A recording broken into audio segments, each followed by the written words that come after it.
Welcome to Volvo's XC40 PHEV.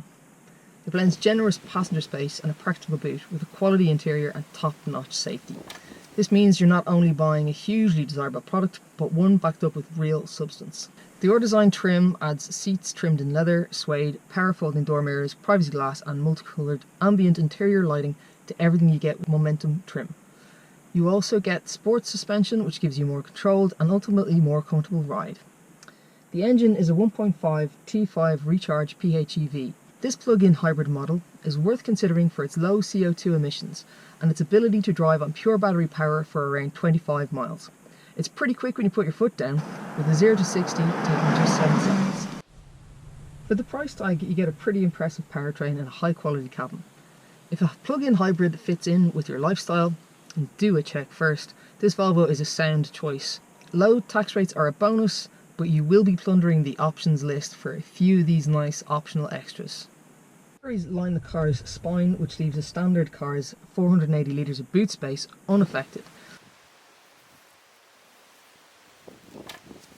I think this is a really good feature. So you've got the safety headrests here, and then when you want to lower down the seats, the headrests automatically flip and fold quite cleverly, and then you've got access to the boot, where you can slide things in really easily because it's a flat loading bay, which is perfect.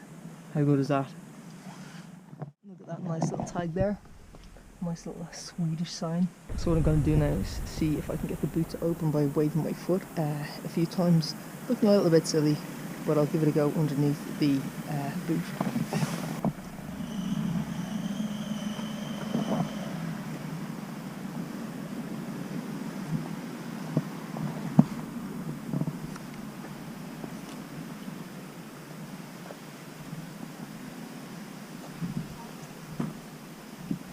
This is taking far too long. If I was holding a box, much easier for me to not look like I was singing in the rain.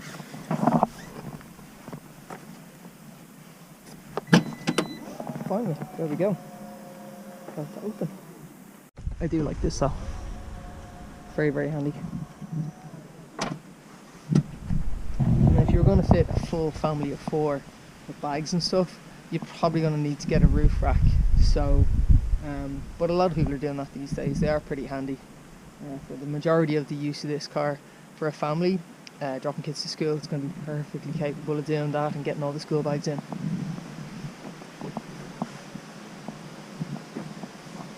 You've got a really comfy plush interior. As this is the XC40, this is the BMW X3 competitor, and I find this a very comfortable cabin to sit in. Plenty of space between the 2 front seat passengers, and you could definitely fit 3 in comfort in the back as well.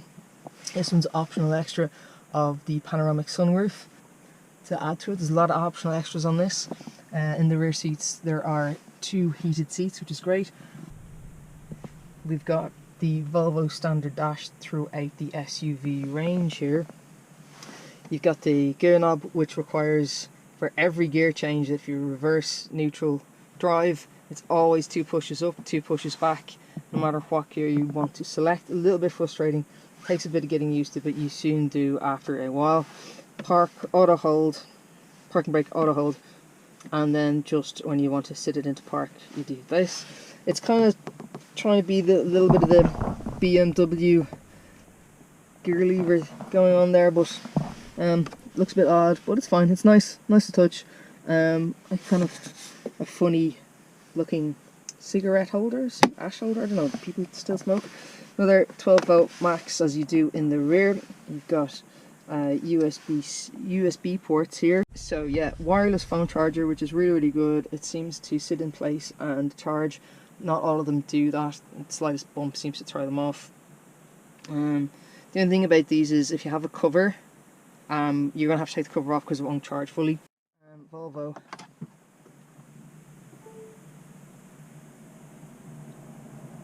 The thing about this is that they kind of want you to use everything through the touchscreen except for the volume controls, which is a good thing. And you've also got your hazard lights, front and back rear windscreen defrosters. But yeah, everything kind of goes through the touchscreen. I wouldn't mind if they did a little bit of work on this actually. I don't know what it is about it, but it does take a little bit of getting used to. Now, we don't have these cars indefinitely, but yeah, you get all these extra little bits and pieces throughout. But again, if you're driving, having to go through a number of screens to get them, it's not always the safest. But it is a good system and it does work, and the phone connected up pretty quickly for me. So this headrest fold does actually work. I've just hit it, and I suppose if you're reversing, yeah, just like whack down. Yeah, so you've got a few different bits and pieces on the menu system as well. Sat nav, MPG, which is we'll discuss in a minute. You've also got driver modes, so you can use your 40 kilometers up, and then it'll go to the petrol engine. So let's take it for a spin and see what it's like.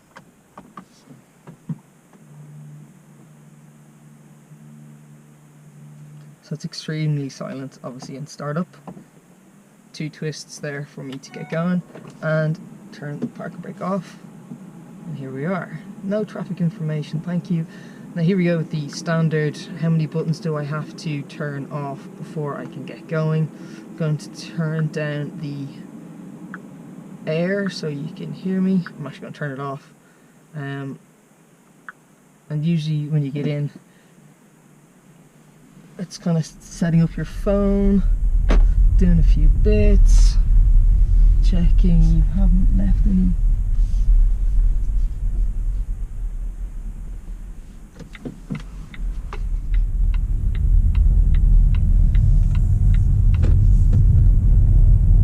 Now it does have that kind of electric car whine, so it's not too bad, but you do have a full 1.5 litre engine there as well.